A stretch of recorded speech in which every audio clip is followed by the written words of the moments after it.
السلام عليكم ورحمة الله وبركاته. الحمد لله رب العالمين والعاقبة للمتقين والصلاة والسلام على سيد الأنبياء والمرسلين وعلى آله وصحبه أجمعين. ربي زدني علما، ربي اشرح لي صدري ويسر لي أمري واحلل عقدة من لساني يفقه قولي. ربي يسر ولا تعسر وتمم علينا بالخير. اللهم صل على محمد وعلى آل محمد كما صليت على إبراهيم وعلى آل إبراهيم إنك حميد مجيد. اللهم بارك على محمد وعلى آل محمد كما باركت على إبراهيم وعلى آل إبراهيم إنك حميد مجيد. أما بعد, আমরা আজকে মুখতাসারুল কুরআনুল কারীমের যে সর্বশেষ ক্লাসে সূরা আসর থেকে শুরু করব ইনশাআল্লাহ। তো সূরা আসর এটা হচ্ছে আপনার মাক্কি সূরা, আয়াত সংখ্যা হলো আপনার 3। এরপর আসি যে আপনার এটার আল আসর, এটা হচ্ছে সময় এবং যুগ। তো এখানে আসর কেন নামকরণ করা হয়েছে, কারণ সময়ের গুরুত্ব অপরিসীম। মানুষের জীবনে সময়ের গুরুত্ব কি খুবই গুরুত্বপূর্ণ, এবং আল্লাহ তাআলা সময়ের কসম করে এই সূরাটি কি করেছেন, শুরু করেছেন। সূরার কেন্দ্রের বিষয় হচ্ছে সাফল্য এবং ব্যর্থতা। পরম সাফল্য অর্থাৎ সর্বোচ্চ শিখরের সাফল্যতা, আর সর্বনিম্ন স্তরের চরম ব্যর্থতা। এটা হচ্ছে এই সূরার কেন্দ্রের বিষয়বস্তু। আনুষঙ্গিক বিষয় হচ্ছে সময়ের গুরুত্ব এবং সময়ের মর্যাদা হচ্ছে অপরিসীম, কারণ সময় হলো আখিরাতের শস্যক্ষেত্র। আখিরাতের শস্যক্ষেত্র। এরপর হচ্ছে মানুষ যতই সভ্য, মানুষ যতই সংস্কৃতিবান বা উন্নত জীবনধারার অধিকারী হোক না কেন, যদি মুমিন না হয়, যদি নেককার না হয়, যদি আমলে সালেহ না করে, তাহলে সে অবশ্যই ক্ষতিগ্রস্ত। সে অবশ্যই কি ক্ষতিগ্রস্ত। এরপর হচ্ছে আবু মদিনা দারমি রাদিয়াল্লাহু তাআলা আনহু থেকে বর্ণিত, রাসূল সাল্লাল্লাহু আলাইহি ইসলামের এমন দুইজন সাহাবী ছিলেন যারা পরস্পরের সাথে সাক্ষাৎ হলে তারা অবশ্যই একে অপরকে সূরা আসর পড়ে শোনাতেন। সূরা আসর পড়ে কি করতেন, আহ শোনাতেন। আর সূরাটি যখন শোনাশুনি না করে তারা পরস্পর কাছে কি করতেন না, বিদায় নিতেন না। তারপরে হচ্ছে ইমাম শাফিঈ রহিমাহুল্লাহ বলেন, আল্লাহ তাআলা যদি মানুষের জন্য সূরা আসর ছাড়া আর অন্য কোনো দলিল যদি নাজিল না করতেন, তবু এটি কি হয়ে যেত, যথেষ্ট হতো। তো কারণ, এবং তিনি এ ব্যাপারে আরো বলেন, ইমাম শাফিঈ রহমতুল্লাহ, এই সূরাটির ব্যাপারে মানুষ কি থাকে, গাফিল থাকে। সূরা আসরের ব্যাপারে কি থাকে, মানুষ গাফিল থাকে। তারপরে এই আয়াত নিয়ে একটু দেখি, আমরা একটু চিন্তা ভাবনা করি।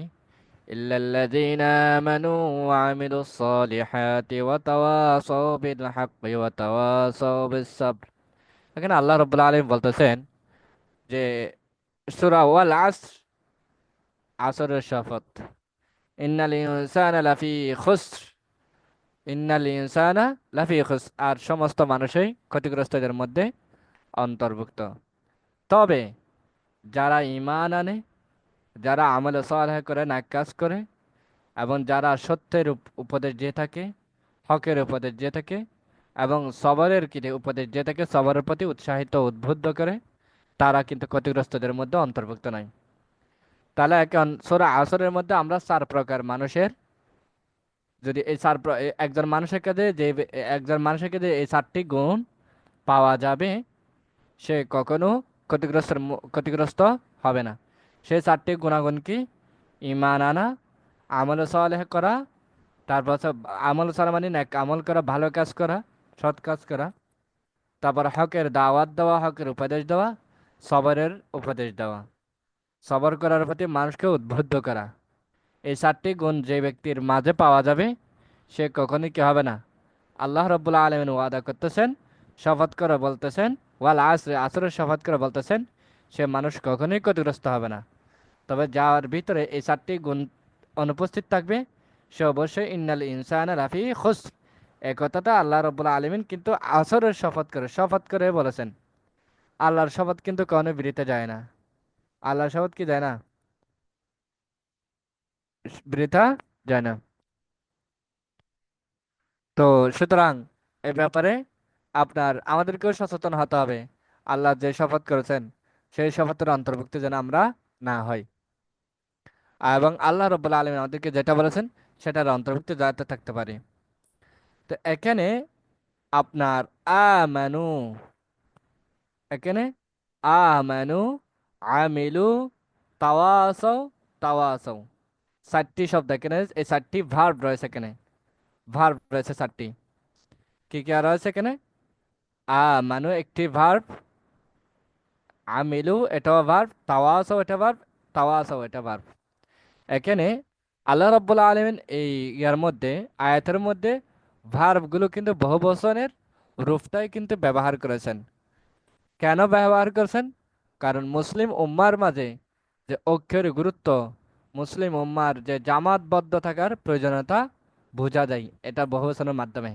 এখানে শুধুমাত্র একজনকে আল্লাহ রাব্বুল আলামিন ইঙ্গিত করেন নাই, বরং আল্লাহ রাব্বুল আলামিন মুসলিম উম্মাহকে সবাইকে একত্রিত করেছেন। এই জন্য এখানে কি তাওয়াসাও, আমিলু, আমানু এগুলি কি করেছেন? বহুবচন ইউজ করেছেন। এবার আসি, ওয়াতাওয়াসাউ বিল হাক্কি ওয়াতাওয়াসাউ বিস সবর। তারা পরস্পর পরস্পরকে কি হকের দাওয়াত দিয়ে, উপদেশ দিয়ে, এবং সবরের প্রতি উপদেশ, সবরের উপদেশ দিয়ে অর্থাৎ সবার করতে উদ্বুদ্ধ করে। এখান থেকে যেটা বোঝা যায়, যদি কোনো একটা মানুষ যদি হককে যদি কবুল করে, তাহলে সে অবশ্যই মুসিবত এবং পরীক্ষার মধ্যে পড়বে, মাস্ট বি। তার উপর কি আসবে? মুসিবত আসবে, তারপর পরীক্ষা আসবে। আর এক্ষেত্রে পরীক্ষা পড়লে কি করতে হবে? সবর করতে হবে, সবর করতে হবে। এজন্য এখানে পরস্পর পরস্পরকে হকের উপদেশ পাশাপাশি, হক গ্রহণ করার, সত্য গ্রহণ করার পাশাপাশি, আপনার গ্রহণের যে উপদেশ দেওয়ার পাশাপাশি সবর করার উপদেশও কথা বলা হয়েছে, যাতে একজন মুমিন বান্দার, মুসলমান বান্দার যখন মুসিবত আসবে তখন সে যেন সবর করার, সবর করতে পারে এবং সবরের পর ইস্তেকামত অটল থাকতে পারে। এরপর আসি সূরা হুমাজা। এটা হচ্ছে মাক্কি সূরা, আয়াত হলো 9। হুমাজা শব্দের অর্থ হচ্ছে নিন্দুক। আর এই সূরাটিকে ওয়াইলুল লিকুল্লি হুমাজা বলা হয়, প্রত্যেক নিন্দুকের জন্য দুর্ভোগ। এই নাম কেন? আল হুমাজা, এটা একটি আল হুমাজা শব্দ অর্থ হচ্ছে নিন্দুক। কারণ আল্লাহ রাব্বুল আলামিন এই সূরাতে নিন্দুকদের বৈশিষ্ট্য, নিন্দুকের অবস্থা, নিন্দুকের পরিণতি নিয়ে আলোচনা করেছেন, এই জন্য এটাকে সূরা হুমাজা বলা হয়। আর ওয়াইলুল লিকুল্লি হুমাজা কেন বলা হয়? কারণ এই সূরাটি ওয়াইলুল লিকুল্লি হুমাজা এই আয়াত দিয়ে সূরাটি শুরু হয়েছে। এই সূরার কেন্দ্র বিষয়বস্তু হলো সম্পদের অহংকার, সম্পদের অহংকার। আনুষঙ্গিক বিষয় হলো সূরা হুমাজা এবং সূরা মুতাফফিফিন শুরু হয়েছে ধমকি ও তিরস্কারমূলক শব্দ দিয়ে। শব্দ কি? ওয়াইলুন, যার অর্থ হলো দুর্ভোগ, ধ্বংস হও। মুতাফফিফিনের কেন্দ্রের বিষয়বস্তু কি আছে বলেন তো? আমরা কি পড়েছিলাম?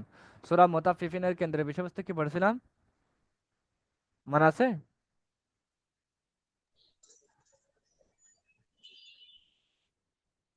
আল্লাহ, ওয়াইলুল লিল মুতাফফিফিন। আপনার সূরা মুতাফফিফিনের কেন্দ্রের বিষয়বস্তু ছিল কি? যারা ওজনে কম দেয়, প্রতারণা ওই করে যারা। ওই বিষয়ে, আর দুর্ভোগ তাদের জন্য, জি, ওজনে কম তাদেরকে দিয়ে থাকে হুমকি এবং দিয়ে সম্পদ সঞ্চিত করার মাধ্যমে কি করে থাকেন? করে থাকেন, সম্পদ সঞ্চয় গণনা করে করে, থাকেন। মানে। হুম। জি। তো এটাই। তো আর এখানে সূরা হুমাজার মধ্যে আপনার সেম ওয়াইলুন, ধ্বংস হোক বা দুর্ভোগ, এই শব্দটি কিন্তু সূরা হুমাজা শুরু করেছেন। কারণ এই সূরা দুটিতে মানুষের সম্পদ, অর্থাৎ মানুষের সম্মান, মানুষের সম্পদের হেফাজতের কথা বলা হয়েছে সূরা মুতাফফিফিন এবং সূরা হুমাজা, এই দুটার মধ্যে। তারপর আল হামজা হলো কাজে কর্মে বা ইঙ্গিতে নিন্দা করা। আল হামজা মানে কি? কাজে কর্মে বা ইঙ্গিতে নিন্দা করা। আর আল্লামজা, আল্লামজা বলা হয় জবানে কারো বদনাম করা, যেটা আপনার হচ্ছে গীবতের পর্যায়ে পড়ে। আর গীবত হচ্ছে কি কবিরা গুনাহের অন্তর্ভুক্ত। আর কারণ গীবতের মাধ্যমে অপর ভাইকে তুচ্ছ করা হয়, অপর ভাইকে অপমান করা হয়। আর এটা তার উপর একটা সুস্পষ্ট জুলুম হিসেবে পরিগণিত হয় তাকে। এরপর আসি, রাসূল সাল্লাল্লাহু আলাইহি ওয়াসাল্লাম ইরশাদ করেন, ইন্না লিকুল্লি উম্মাতিন ফিতনা ওয়া ফিতনাতু উম্মাতিল মাল। ইন্না লিকুল্লি উম্মাতিন ফিতনা, প্রত্যেক উম্মতের জন্য কি রয়েছেন? ফিতনা রয়েছে। প্রত্যেক উম্মতের জন্য ফিতনা রয়েছে। ওয়া ফিতনাতু উম্মাতিল মাল, আর আমার উম্মতের ফিতনা হলো সম্পদ। আল্লাহ রাসূল সাল্লাল্লাহু আলাইহি ওয়াসাল্লাম কিন্তু বলে দিয়ে গেছেন যে আল্লাহ রাসূলের উম্মত কি হবে, কিসের ফিতনা পতিত হবে? সম্পদের।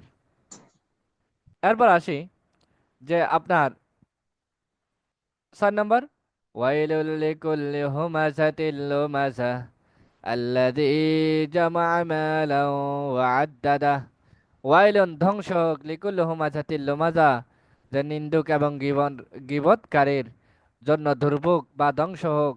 আল্লাযী জামা'a মালান ওয়া আদ্দাদা, আর যারা সম্পদ সঞ্চয় করে, যারা সম্পদ একত্রিত করে জমা করে, ওয়া আদ্দাদা, এবং কি করে?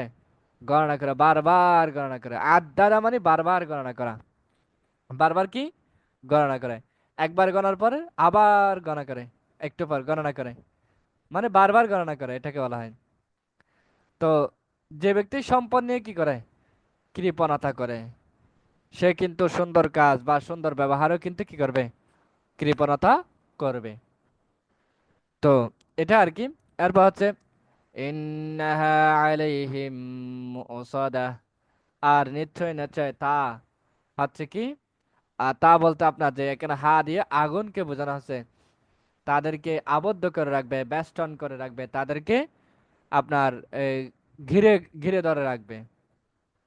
তো তারা যেহেতু কি করেছেন, যারা আপনার হচ্ছে নিন্দুক এবং হচ্ছে গীবতকারী যারা আছে, অহংকারী যারা রয়েছেন, যারা সম্পদ ব্যয় কি কৃপণতা করে বখিল, তারা কি করতো? তারা যেহেতু আপনার ফকির মিসকিনদের সম্পদ থেকে যেহেতু বঞ্চিত করেছে এবং তাদের ধনভাণ্ডারের দরজা কি করেছেন? বন্ধ করে রেখেছে, তাই আল্লাহ তাআলাও তাদেরকে কি করবেন? জাহান্নামে বন্দি করে রাখবেন। তো সুতরাং এক্ষেত্রে আল্লাহ রাব্বুল আলামিন যে মানুষকে যে ধন সম্পদ দিয়েছেন, সেই ধন সম্পদের মধ্যে কিন্তু ইয়েতিম, ফকির মিসকিনদের কিন্তু কি রয়েছেন? অধিকার রয়েছেন, হক রয়েছেন। তো যদি আল্লাহর দেওয়া নিয়ামত থেকে যদি, যেখানে আপনার অংশ, যে অংশটা ফকির মিসকিনদের জন্য আল্লাহ তাআলা দিয়েছেন আপনাকে, সেই অংশটা যদি আপনি ফকির মিসকিনকে যদি না দেন, যেমন এখন আমাদের রমাদান মাসে কিন্তু জাকাত দিয়ে থাকেন। তা আপনার এই সম্পদের মধ্যে জাকাত এসেছেন, এই জাকাতের হকদার হচ্ছে ফকির মিসকিন, যে কোরআনে বর্ণিত 8জন মানুষের কথা বলা হয়েছে তারা। এখন আপনি যদি আপনার সম্পদের যথাযথ জাকাত যদি আদায় না করেন, হ্যাঁ, এবং ফিতরা যদি আদায় না করেন, ফিতরা যদি আদায়, সদকাতুল ফিতর যদি আদায় না করেন, তাহলে তার মানে এগুলো আপনি কি করছেন? আপনার ধন সম্পদটাকে তালাবদ্ধ করে রেখেছেন।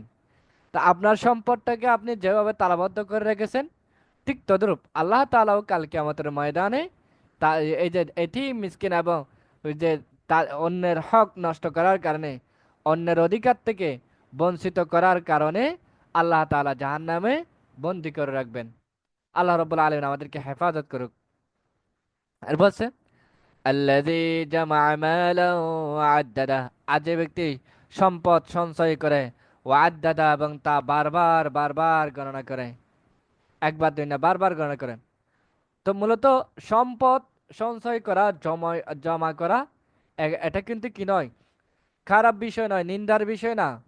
তবে নিন্দার বিষয় হলো আপনার এ ব্যাপারে ওমর রাদিয়াল্লাহু তাআলা আনহু, সাইয়েদনা ওমর ইবনে আল খাত্তাব রাদিয়াল্লাহু তাআলা আনহু বলেন, আন্না নবিয়্য সাল্লাল্লাহু আলাইহি ওয়াসাল্লাম কানা ইয়াবিউ নাখলা বানি নাযির ওয়া ইয়াহবিসু লিআহলিহি কুতা সানাতিহিম। রাসূল সাল্লাল্লাহু আলাইহি ওয়াসাল্লাম বানু নাজিরের খেজুর কি করতেন? বিক্রি করতেন। কানা ইয়াবিউ নাখলা বানি নাজির, রাসূল সাল্লাল্লাহু আলাইহি ওয়াসাল্লাম বানু নাজিরের খেজুর বিক্রি করতেন। ওয়া ইয়াহবিসু লিআহলিহি কুতা সানাতিহিম, এবং পরিবারের জন্য 1 বছরের খোরাক জমা করে রাখতেন। পরিবারের জন্য 1 বছরের খোরাক কি করতেন? জমা করে রাখতেন। তো সুতরাং এই হাদিস থেকে যেটা বোঝা যায় সেটা হলো সম্পদ সঞ্চয় করা, জমা করে রাখা এটা কিন্তু কোনো খারাপ কাজ নয়, এটা নিন্দার বিষয় না। তবে নিন্দার বিষয় হচ্ছে কি করা, আপনার এই কৃপণতা করা, আপনার সম্পদে যে অন্যের অধিকার রয়েছে সে অন্যের অধিকারটাকে বঞ্চিত করা, এটা হলো খারাপ কাজ, নিন্দার কাজ। তো ইবনুল মুফলিহ রহিমাহুল্লাহ তার আল আদাব শারঈয়া গ্রন্থ বলেন যে এই হাদিস থেকে বোঝা যায় 1 বছরের খোরাক জমা করা বৈধ। আর এভাবে 1 বছরের জন্য সঞ্চয় করাকে দীর্ঘ দীর্ঘ আশাও বলা হবে না, কারণ অভাব পূরণের জন্য উপায় উপকরণ প্রস্তুত করা শরিয়া এবং আকল উভয় দিক থেকে কি উত্তম এবং পছন্দের কাজ। সেই হাদিসের মধ্যে এসেছেন, আমসিক আলাইকা বা'দ মালিকা ফাহুয়া খায়রুল লাকা, কিছু কিছু সম্পদ খরচ না করে জমা করে রাখো, আমসিক জমা করে রাখো, আলাইকা বা'দা মালিকা, তোমার কিছু সম্পদের মধ্যে, তোমার সম্পদ থেকে কিছু সম্পদ জমা করে রাখো, ফাহুয়া খায়রুল লাকা, আর এটাই হচ্ছে তোমার জন্য কল্যাণকর। তো সুতরাং প্রতিটি চেষ্টা প্রচেষ্টার একটি কি রয়েছে, ফল আছে। তো তো সুতরাং আমরা যদি এই সূরাটিকে নিয়ে একটু ভালোভাবে যদি ফিকির করি, তাহলে অবশ্যই আমাদের অন্তরে আল্লাহ রব্বুল আলমিনের ভালোবাসা, আল্লাহ রব্বুল আলমিনের প্রতি আন্তরিকতা, আল্লাহ রব্বুল আলমিনের প্রতি হৃদ্যতা আমাদের অন্তরে ভরে উঠবে ইনশাআল্লাহ। এবং এটা নিয়ে ফিকির করলে আল্লাহ রব্বুল আলমিনের যে পাওয়ার জন্য অন্তরের মধ্যে অস্থিরতা বেড়ে যাবে, এবং আর আল্লাহ তাআলাকে পাওয়ার জন্য অস্থিরতা হয়ে যাবে। তো আল্লাহ রাব্বুল আলামিন আমাদেরকে এই সূরা থেকে, শুধু এই সূরা না, পবিত্র আল কোরআনুল কারীমের সমস্ত সূরা নিয়ে ফিকির করার, চিন্তা চেতনা গবেষণা করার তৌফিক দান করুন। আমিন ইয়া রাব্বাল আলামিন। এরপর আসি আমরা সূরা ফিল। এটি একটি মাক্কি সূরা, আয়াত সংখ্যা হলো 5। ফিল শব্দের অর্থ হচ্ছে হাতি। কারণ এখানে এই নাম কেন করা হয়েছে? আবরাহা এক বিশাল হস্তি বাহিনী নিয়ে বাইতুল্লাহ কাবা শরীফের উপর হামলা করেছিল। আর এই হামলার ঘটনাটি এই সূরায় আল্লাহ রাব্বুল আলামিন বর্ণনা করেছেন। এই সূরার কেন্দ্র বিষয়বস্তু হলো কুরাইশদের প্রতি আল্লাহ তাআলার দয়া এবং অনুগ্রহ। কুরাইশদের প্রতি আল্লাহ রাব্বুল আলামিনের দয়া এবং অনুগ্রহ।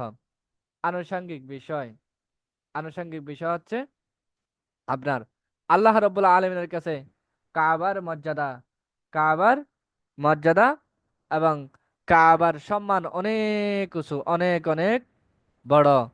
তো কাবার সঙ্গে কেউ যদি জুলুম করে, কাবার সাথে কেউ যদি বেয়াদবি করার ইচ্ছা করলে আল্লাহ তাআলা তা কি করবেন না, সহ্য করবেন না। আল্লাহ তাআলা তাকে সাথে সাথে কি করবেন, পাকড়াও করবেন, সাথে সাথে অ্যাকশন নেবেন। তো এবার একটু ভেবে দেখি, সেটা হলো যে ব্যক্তি সরাসরি কাবার সঙ্গে বেয়াদবি করে ফেলে তার কি পরিণত হবে। আল্লাহ রাব্বুল আলামিন বলেন, ওয়ামাই ইউরিদ ওয়ামাই ইউরিদ ফীহি বিলজাদিম বিজুলমিন নুযিকহু মিন আযাবিন আলীম। আর যে ব্যক্তি আহ, কি করবে সেখানে, অর্থাৎ বাইতুল্লাহতে আপনার কি করবেন, ধর্মদ্রোহিতা এবং অন্যায় কাজ করতেছে, ওয়ামাই ইউরিদে, আর যে ব্যক্তি করতে চায় ফিহি তার মধ্যে ইলহাদিম বিজুলমিন, ধর্মদ্রোহিতা এবং অন্যায় কাজ করতে চাই, নুযিকহু মিন আযাবিন আলীম, আর আমি তাকে যন্ত্রণাদায়ক শাস্তি দেব। তাকে কি দেব? যন্ত্রণাদায়ক শাস্তি দেব। এটা আল্লাহ রাব্বুল আলামিনের কথা। তার বান্দার সব পার্থিব উপায় উপকরণ যখন শেষ হয়ে যায় তখন আসমানি সাহায্য নাজিল হয়। হিংসার ভয়ঙ্কর পরিণাম, মানুষ কুরাইশদের কাবায় হজ হজের জন্য সমবেত হতো বলে আবরাহা তাদের প্রতি হিংসা করতেন, এবং তারপর যার কারণে তার পরিণতিও ভয়াবহ হয়েছে। এরপর হচ্ছে সবসময় আপনার নিয়তকে পর্যবেক্ষণ করে রাখুন, নিয়তকে পরিশুদ্ধ করে রাখুন। কারণ বিশুদ্ধ নিয়ত একমাত্র আপনার বিশুদ্ধ নিয়তে কিন্তু আপনার কি যায়, ভালোর কল্যাণ ধার খুলে যায়। তো আল্লাহ তাআলা আব্রাহা ও তার বাহিনীকে আযাব দিয়ে কি করেছিলেন, ধ্বংস করেছিলেন। কিন্তু কুরাইশ যারা ছিল সে কুরাইশদেরকে ধ্বংস করে দেননি, যদিও তারা কাবাকে মূর্তি দিয়ে কি করেছিল, ভরে ফেলেছিল। আর কারণ হস্তি বাহিনীর নিয়ত ছিল কাবাকে ধ্বংস করা, আর কুরাইশদের নিয়ত ছিল আল্লাহর নৈকট্য হাসিল করা। যদিও তাদের সঠিক আকীদা, সঠিক মানহাজ থেকে তারা কি ছিল, পথভ্রষ্ট ছিল। কুরাইশ যারা ছিল তারা আল্লাহকে মানতো, আল্লাহকে মানতো, তবে তারা সঠিক আল্লাহ যেটা আছে সে ব্যাপারে তারা গাফিল ছিল, সঠিক আকীদা মানহাজ থেকে গাফিল ছিল, এটাই তাদের নিয়ত। আর অন্যদিকে আব্রাহার বাদশার নিয়ত ছিল একেবারে কাবাকে ধ্বংস করে দেওয়া। এজন্য আল্লাহ রাব্বুল আলামিন যে তাদেরকে একেবারে কি করে দিয়েছেন, ধ্বংস করে দিয়েছেন। আল্লাহ রাব্বুল আলামিন বলেন, আলাম ইয়াজআল কাইদাহুম ফি তাদলিল, আর তিনি কি তাদের চক্রান্ত, তিনি কি তাদের কৌশল, ষড়যন্ত্র ব্যর্থ করে দেননি, ধ্বংস করে দেননি, নস্যাৎ করে দেননি। তো এই আয়াতটি আপনার নিচের যে একটা হাদিস আছে এই হাদিসের বক্তব্যকে আরো কি করেন, জোরদার করেন। সেটা হচ্ছে কি, ইন্নাল্লাহা লা ইউমলি লিয-যালিম হাত্তা ইযা আখাযাহু লাম ইউফলিতহু। আল্লাহ রাব্বুল আলামিন জালিমকে একটু কি দেন, লা ইউমলি, সুযোগ দেন, অবকাশ দেন, সময় দেন। কেন? হাত্তা, কতক্ষণ পর্যন্ত দিবে? হাত্তা ইযা আখাযাহু লাম ইউফলিতহু, কিন্তু এক সময় আল্লাহ রাব্বুল আলামিন তাকে এমন ভাবে কঠিন ভাবে পাকড়াও করবেন, তার পালানোর মতো লাম ইউফলিতহু, তখন তার পালানোর মতো কোনো উপায় থাকে না।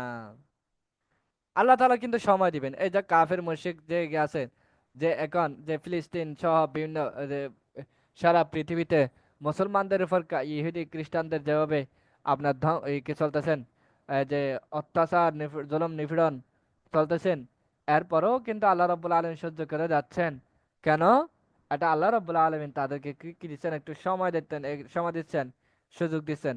আর যখনই ধরবে কিন্তু তখন আর ছাড়বে না।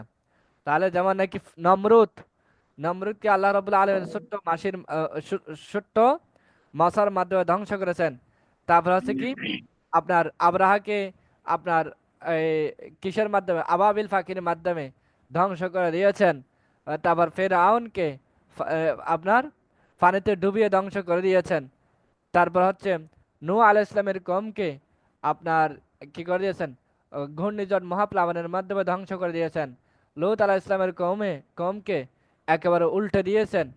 ঠিক আছে, এভাবে যে আরো অনেক কাহিনী তো রয়েছে, যে কিন্তু ওই যে আপনার সময় সুযোগ, যে আল্লাহ রাব্বুল আলামিন সময় দিচ্ছেন তার মানে এই না যে আল্লাহ রাব্বুল আলামিন দুর্বল, নাউজুবিল্লাহ। মূলত আল্লাহ রাব্বুল আলামিন একটু সময় দিচ্ছেন, সুযোগ দিচ্ছেন, বান্দা তার সঠিক পথে চলে আসে কিনা, সঠিক পথে চলে চলে আসে কিনা, যে এটা একটু সুযোগ দিয়ে থাকেন শুধুমাত্র, আর কিছুই না। যে আহ, যখনই দেখা যায় বান্দা আল্লাহ রাব্বুল আলামিনের পথে ফিরে আসতেছে না, তখন তার সীমালঙ্ঘন যখন অতিরঞ্জিত হয়ে যায়, বাড়াবাড়ি পর্যায়ে চলে যায়, তখন আল্লাহ রাব্বুল আলামিন তাদেরকে এমন ভাবে ধরেন আর কিন্তু পালানোর মতো সুযোগও দেয় না। তো আব্রাহা নামের জালিমটাকে আল্লাহ তাআলা অবকাশ দিয়েছিলেন, সময় দিয়েছিলেন, সুযোগ দিয়েছিলেন। সে সকল সামরিক প্রস্তুতি নিয়ে আপনার সব নির্বিঘ্ন কি করে দেন, সম্পন্ন করে থাকেন। অবশ্যই যখন সে কাবার কাছে পৌঁছায়, সীমালঙ্ঘন যখন করলেন, তখন আল্লাহ রাব্বুল আলামিন তাকে একেবারে কি করলেন, ধ্বংস করে দিয়েছেন। আল্লাহ তাআলা আমাদেরকে জালিমদের অন্তর্ভুক্ত হওয়া থেকে আপনার এ, হেফাজত করুক, এবং আল্লাহ রাব্বুল আলামিনের মকবুল বান্দা হওয়ার তৌফিক দান করুন। আমিন ইয়া রাব্বাল আলামিন। এরপর হচ্ছে সূরা কোরাইশ, এটা মাক্কি সূরা, আয়াত সংখ্যা হলো আপনার 4। দেখেন, সূরা ফিল, হাতির কথা আসছেন। হাতি আব্রাহা কি করেছেন, আপনার হচ্ছে কাবাকে ধ্বংস করার জন্য এসেছেন, সেজন্য আল্লাহ ধ্বংস করে দিয়েছেন। এর পরবর্তী ঘটনা আছে কিন্তু কোরাইশ, আল্লাহ রাব্বুল আলামিন কোরাইশদেরকে কি করে দেয় নাই, ধ্বংস করে দেয় নাই। তবে কি ধ্বংস করে দেয় নাই, তারা এত নাফরমানি করার কারণেও এবং কাবা শরীফ নিয়ে বেয়াদবি করার কারণেও কিন্তু তাদেরকে ধ্বংস করে দেয় নাই। কারণ তাদের নিয়তটা ছিল কি, আল্লাহকে খোঁজার, তাদের সঠিক আকীদা মানহাজের গলত ছিল, কিন্তু কাবার ধ্বংস করার উদ্দেশ্য তাদের ছিল না। এই জন্য আল্লাহ রাব্বুল আলামিন তাদেরকে ধ্বংস করতে, সূরা ফিল এবং সূরা কোরাইশের মধ্যে এভাবে মিল রয়েছেন। এবার হচ্ছে সূরা কোরাইশ, কোরাইশ অর্থ কোরাইশ বংশ, লিইলাফি কোরাইশ, কোরাইশদের অভ্যস্ত হওয়ার কারণে, লিইলাফি কুরাইশও বলা হয় থাকে। এই সূরাগুলোকে কেন এই নামগুলো বলা হয়? তো কারণ এই সূরার মধ্যে কুরাইশদের নিয়ে কথা বলা হয়েছে, এই জন্য এটাকে সূরা কুরাইশ বলা হয়। আর লিইলাফি কুরাইশ কেন বলা হয়? কারণ লিইলাফি কুরাইশ দিয়ে এই সূরাটি শুরু হয়েছে। এরপর সেই সূরার কেন্দ্রের বিষয়বস্তু হলো কুরাইশদের মর্যাদা। কুরাইশদের মর্যাদা। আনুষঙ্গিক বিষয় হলো নিয়ামতের শুকরিয়া আদায় করা, নিয়ামতের প্রতি কৃতজ্ঞতা হওয়া জরুরি। আর নিয়ামতের শুকরিয়া আদায় করার, কৃতজ্ঞতা আদায় করার পদ্ধতি হলো আপনার বান্দা আল্লাহ রাব্বুল আলামিন যে নিয়ামত রয়েছে সেই নিয়ামতের হেফাজত করবে এবং কেবল নিয়ামত দাতার সন্তুষ্টির জন্য নিয়ামতটা ব্যবহার করবে এবং যত সম্পদ তার কি করবে, আনুগত্য করবে। এটা হলো নিয়ামত শুকরিয়া আদায় করার পদ্ধতি। তারপর হচ্ছে কোরাইশদের ফজিলত। 10টি বছর কেবল তারা আল্লাহ রব্বুল আলমিনের ইবাদত করেছেন, কিন্তু তখন অন্য কেউ আল্লাহ তালার প্রতি কি, আল্লাহ তালার কি করেনি, ইবাদত করেনি। হস্তির বছর আল্লাহ তালা ছোট ছোট পাখি দিয়ে তাদেরকে সাহায্য করেছেন, যদিও তারা কি ছিল, মুশরিক ছিল। তাদের জন্য আল্লাহ তাআলা বিশেষ একটি সূরা নাজিল করেন, সেখানে কেবল তাদের কথাই কি হয়েছে, কুরাইশদের কথা আলোচিত হয়েছে। আর কুরাইশদের মাঝে কিন্তু নবী এসেছেন এবং কুরাইশদের মাঝে কিন্তু খেলাফা এসেছেন এবং হাজিদের পানি সরবরাহের দায়িত্ব তাদের উপর কি ছিল, অর্পিত ছিল। কাদের উপর? কুরাইশদের উপর। এরপর আসি, কাফির হওয়া সত্ত্বেও আল্লাহ রাব্বুল আলামিন কুরাইশদেরকে হেফাজত করেছেন, কারণ তারা বায়তুল্লাহর তাজিম করত, বায়তুল্লাহর হেফাজত করত। তো সেই হাদিসে এসেছে, লা জাওয়ালুদ দুনিয়া আহওয়ানু আলাল্লাহি মিন কাতলি মুমিনিন বিগয়রি হাক্কিন। অন্যায়ভাবে একজন মুমিন হত্যার চেয়ে গোটা দুনিয়া ধ্বংস হয়ে যাওয়া আল্লাহর কাছে সবচেয়ে অধিক সহজ। আর বলছে এমুল্লাহ হাদিস থেকে কি কেউ শিক্ষা গ্রহণ করবে যে একজন মুমিনকে অন্যায়ভাবে হত্যার চেয়ে গোটা দুনিয়া ধ্বংস হয়ে আল্লাহর কাছে কি আরো অধিক সহজ। দেখেন, আর বলছে আবুল আম্বিয়া ইব্রাহিম আলাইহিস সালাতু ওয়াস সালাম আল্লাহর কাছে দোয়া করেন, সেটা কি, রব্বি জাআল হাযা বালাদান আমিনা ওয়ারযুক আহলাহু মিনাস সামারাত। হে আমার রব, আপনি এই স্থানকে কি নিরাপদ শহরে পরিণত করে দিন। ওয়ারযুক আহলাহু, আর মিনাস সামারাত, আর আমার অধিবাসীদেরকে আপনি ফলমূল রিজিক দান করুন, ফলমূল রিজিক দান করুন। তা আল্লাহ রাব্বুল আলামিন তার দোয়া কবুল করেন কিভাবে, আতআমাহুম মিন জু ওয়া আমানাহুম মিন খাউফ।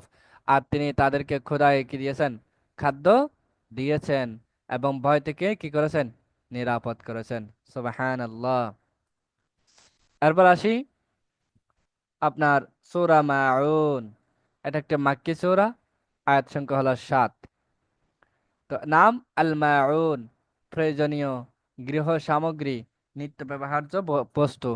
আর আইতাল্লাযী, আপনি কি তাকে দেখেছেন, আদ্দিন, বিচার দিবস, আল ইয়তীম, ইয়তীম। তো এই সূরাগুলোকে কেন নামে নামকরণ করা হয়েছে? আল মাউন, প্রয়োজনীয় গৃহ সামগ্রী, প্রয়োজনীয় গৃহ সামগ্রী। তো এটা হচ্ছে যাতে মানুষ পরস্পর পরস্পরকে সাহায্য করতে কি হয়, উদ্বুদ্ধ হয়, এবং একে অপরকে নিত্য ব্যবহার্য ছোটখাটো জিনিস দিয়ে কি করে, সাহায্য সহযোগিতা করলে যাতে উভয়ের মাঝে ভালোবাসার সৃষ্টি হয় এবং সমাজের কল্যাণ সাধিত হয়। এই জন্য এই সূরাকে সূরা মাউন বলা হয়। আর আয়াতাল্লাযী কেন বলা হয় তাকে? কারণ আর আয়াতাল্লাযী বলা হয় তাকে, এই বাক্য দিয়ে আল্লাহ তাআলা সূরাটি শুরু করেছেন। আর দিন, বিচার দিবস। সূরাতুদ দিন কেন বলা হয়? কারণ এই সূরা আল্লাহ তাআলা বলেছেন, আর আয়াতাল্লাযী ইউকাযযিবু বিদ্দিন, আপনি কি তাকে দেখেছেন যে বিচার দিবসকে, কাল কিয়ামতকে অস্বীকার করে। এজন্য এটাকে সূরাতুদ দিন বলা হয়ে থাকে। আর সূরাতুল ইয়াতীম কেন বলা হয়, সূরা মাউনকে সূরাতুল ইয়াতীম কেন বলা হয়? কারণ এই সূরা আল্লাহ তাআলা বলেছেন, ফাযালিকাল্লাযী ইয়াদউল ইয়াতীম। আর তিনি হলেন সেই ব্যক্তি যে ইয়েতিমকে ধাক্কা দিয়ে সরিয়ে দিয়ে থাকে। ইয়েতিমদের কথা বলা হয়েছে, এই জন্য এখানে সূরাতুল ইয়াতীমও বলা হয়। এই সূরার কেন্দ্রের বিষয়বস্তু হলো আল্লাহ তাআলার হক সালাত এবং বান্দার হক যাকাত সাদাকা পরোপকার ব্যাপারে কি করা হয়েছে, সতর্কী করানো হয়েছে। আনুষঙ্গিক বিষয় হলো আল্লাযীনা হুম আন সালাতিহিম সাহুন, যারা সালাতের সময়ের প্রতি কি হয়, যত্নবান হয় না। হ্যাঁ, গাফলাতি থাকে, যত্নবান হয় না। আর হচ্ছে এবং রুকু সিজদাও যথাযথভাবে কি করে না, আদায় করে না। রুকু সিজদাও কি করে না, যথাযথভাবে আদায় করে না। ওয়ামনাউনাল মাউন, এবং প্রয়োজনীয় গৃহ সামগ্রী অন্যকে দেয় না। এখানে আল মাউন শব্দের তাফসীরের অনেকগুলো মত রয়েছে। কেউ কেউ বলেছেন আল মাউন মানে হচ্ছে সম্পদ, আবার কেউ কেউ বলেছেন নিত্য প্রয়োজনীয় গৃহ সামগ্রী, যেমন কুঠার, ডেকচি, আগুন ইত্যাদি। আবার কেউ কেউ বলেছেন মাউন মানে হচ্ছে ইবাদত, আনুগত্য। আবার কেউ কেউ বলেছেন যেসব উপকারী বস্তু দিয়ে মানুষ পারস্পরিক সাহায্য বিনিময় করে থাকেন সেগুলোকে বোঝানো হয়েছে। আল্লাহ রাব্বুল আলামিন বলেন, ওয়ালা ইয়াহুদ্দু আলা তাআমিল মিসকিন, আর যে ব্যক্তি মিসকিনকে খাদ্য দানে উৎসাহিত দেয় না, উৎসাহিত করে না, উৎসাহ দেয় না। এখানে প্রশ্ন আসতে পারে যে আল্লাহ তাআলা মিসকিনকে খাদ্য দেয় না না বলে মিসকিনকে খাদ্য দানে অন্যদেরকে উৎসাহিত করে না কেন বলা হয়েছে? খাদ্য দেওয়ার কথা না বলে উৎসাহিত করার কেন বলা হয়েছে কেন? এই প্রশ্নটা হলো, যে ব্যক্তি ইয়েতিমকে তার প্রাপ্য হক দেয় না, সে আবার কিভাবে নিজের সম্পদ যে ব্যয় করে মিসকিনকে খাওয়াবে? বরং সে নিজে যেমন কৃপণ, অন্যদেরকেও কৃপণ হতে কি করবে, উদ্বুদ্ধ করবে। আর এটাই হচ্ছে তার কি মন মানে তার মনের বা হীনতা আর কি চূড়ান্ত। আরবার আসি সূরা আল কাউসার। এটা একটা মাক্কি সূরা, আয়াত সংখ্যা হলো 3। কাউসার অর্থাৎ হাউজে কাউসার, সমুষ্ট পানীয়। আর নাহার কোরবানি। সূরা কাউসার বলা হয় কেন? কারণ এই সূরায় আল্লাহ রাব্বুল আলামিন সূরা হাউজে কাউসারের কথা বলা হয়েছে, এবং এটা উম্মত মুহাম্মাদের জন্য একটি বিশেষ স্পেশাল নিয়ামত। কাল কিয়ামতের ময়দানে হাউজে কাউসারের পানি পান করা হবে, যখন মানুষরা কি হয়ে যাবেন, পিপাসায়, তৃষ্ণার্তয় আপনার কি হয়ে যাবেন, অস্থির হয়ে যাবেন। তখন আল্লাহ রাব্বুল আলামিন যে এই যে আপনার রাসূল সাল্লাল্লাহু আলাইহি ওয়াসাল্লামের মাধ্যমে যে হাউজে কাউসার কি করবেন, পান করাবেন। সুবহানাল্লাহ। আর বাস আর নাহার কেন বলা হয়? কারণ এই সূরা আল্লাহ রাব্বুল আলামিন বলেন, ফাসাল্লি লিরাব্বিকা ওয়ানহার, আপনি আপনার রবের উদ্দেশ্যে, আপনার রবের জন্য নামাজ পড়ুন, সালাত আদায় করুন, ওয়ানহার এবং কোরবানি করুন। এই সূরার কেন্দ্রের বিষয়বস্তু হচ্ছে রাসূল সাল্লাল্লাহু আলাইহি ওয়াসাল্লামের প্রতি আল্লাহ রাব্বুল আলামিনের নিয়ামত, আল্লাহ রাব্বুল আলামিনের মর্যাদা এবং তার বংশের সংরক্ষণ বিষয়ে কেন্দ্রের বিষয়বস্তু। আনুষঙ্গিক বিষয় হলো, নিয়ামত পেলে অবশ্যই শুকর করতে হবে, শুকর আদায় করতে হবে, এবং যে যার কাছ থেকে নিয়ামত পেয়েছি সে নিয়ামত দাতার কি করতে হবে, ইবাদত করতে হবে।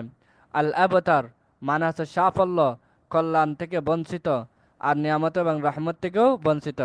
আল আবতার মানে হচ্ছে কি সাফল্য ও কল্যাণ থেকে বঞ্চিত, নিয়ামত ও রহমত থেকে বঞ্চিত। তার পাশে কিয়ামতের দিন প্রিয় নবী মুহাম্মদ সাল্লাল্লাহু আলাইহি ওয়াসাল্লাম তার উম্মতকে হাউজে কাউসারের পানি পান করাবেন। আর এই পানি দুধের চেয়ে সাদা হবে, মধুর চেয়েও মিষ্টি হবে। হাউজের পানপাত্রের সংখ্যা আকাশের তারার সমান। এর দৈর্ঘ্য হচ্ছে 1 মাসের পথ, এবং প্রস্থও কিন্তু 1 মাসের পথ। যে ব্যক্তি এই পানি একবার পান করবে, তার তৃষ্ণা চিরদিনের জন্য মিটে যাবে, অর্থাৎ তার কখনো আর তৃষ্ণা লাগবে না।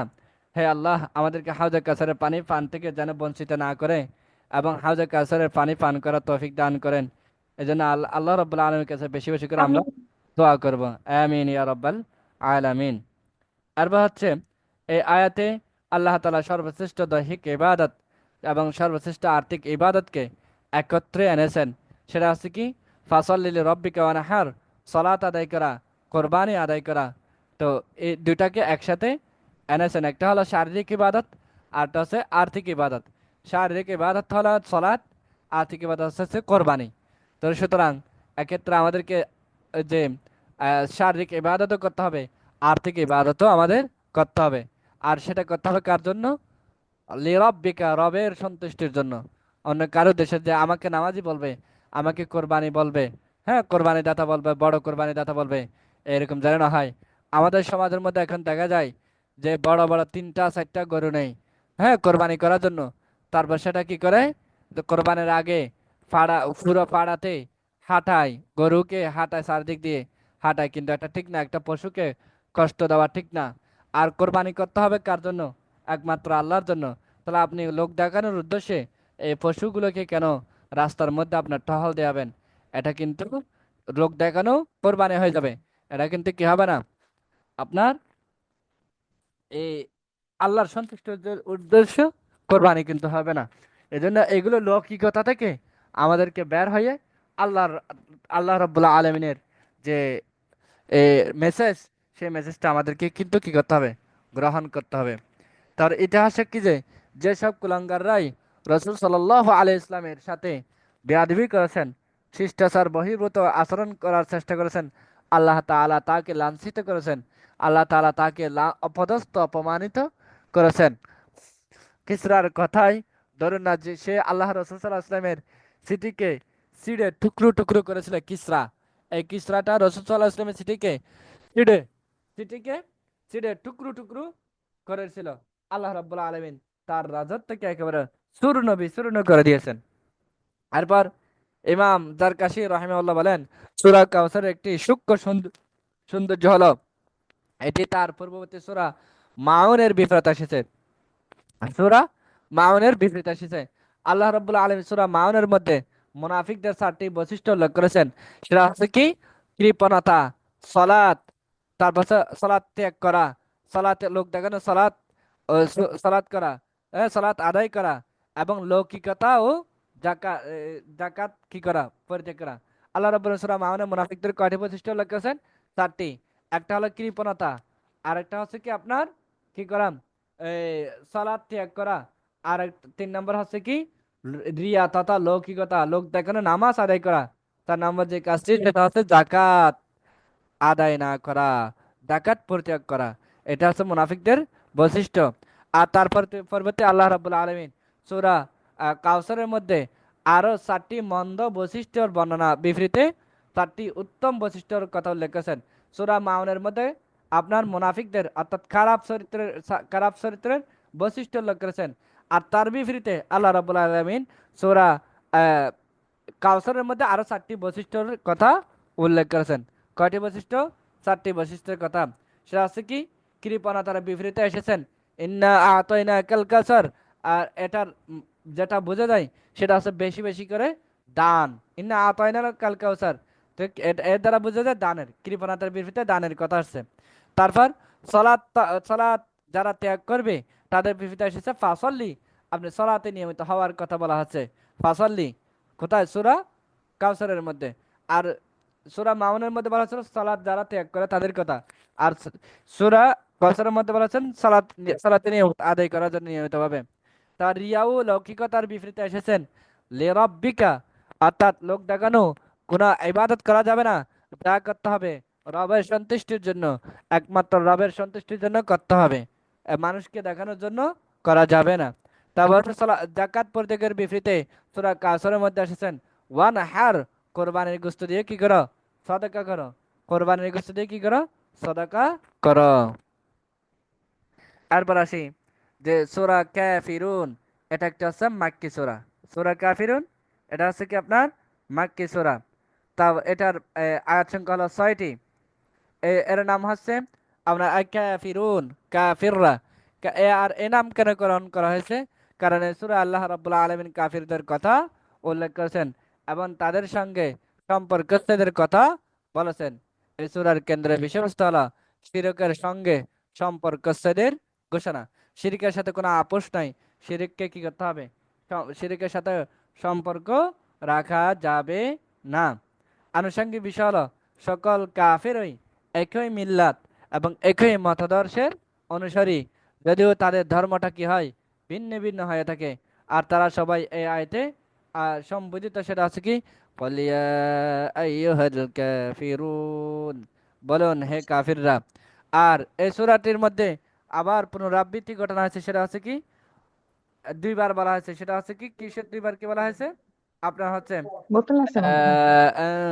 বোতল أأنتم নাকি? عابدون ما বোতল। أعبد একটু এই দুটো একটু ওদিকে দিয়ে দেন। ولا أنتم عابدون ما أعبد, আর আমি যার ইবাদত করি তোমরা তার ইবাদত করো না। এই আয়াতটি কিন্তু দুইবার এসেছেন এই সূরার মধ্যে। কারণ কাফিররা মনে প্রাণে চাইতো রাসূল সাল্লাল্লাহু আলাইহি ইসলাম এক আল্লাহকে ইবাদত করার প্রশ্নে কিছুটা কি হোক শীতলতা প্রদর্শন করুক, এমনটা কাফেররা চাইতো। মাঝে মাঝে যে আপনার যে আল্লাহ রসুল যেন মূর্তির ইবাদত করার জন্য অনুমতি দিন, এই ব্যাপারটা সবসময় কাফেররা চাইতো। আর আর বিনিময়ে কাফেররাও কিছুদিন আল্লাহ তাআলার ইবাদত করতে কি করতো, রাজি থাকতো, রাজি। কিন্তু এই আয়াতের পুনরাবৃত্তি করার মাধ্যমে কাফিরদের এই কামনা বাসনাকে সম্পূর্ণভাবে খণ্ডন করা হয়েছে।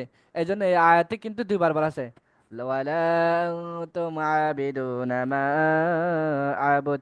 এই আয়াতটি দুইবার কাফিরদের কথা খণ্ডন করার মধ্যে দুইবার এখানে এসেছে।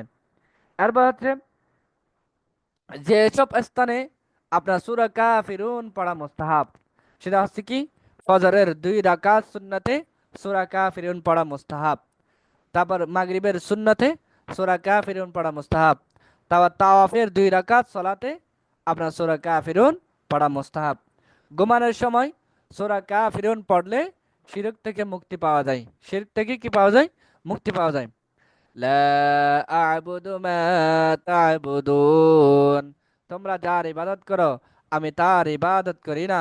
এখানে আপনার হচ্ছে চারপাশের পরিবেশ যতই পাপ নাফরমানি গুমরাহিতে ভরা হোক না কেন, কিন্তু গুনাহ গুনাহ লিপ্ত হওয়া বৈধ হয়ে যায় না।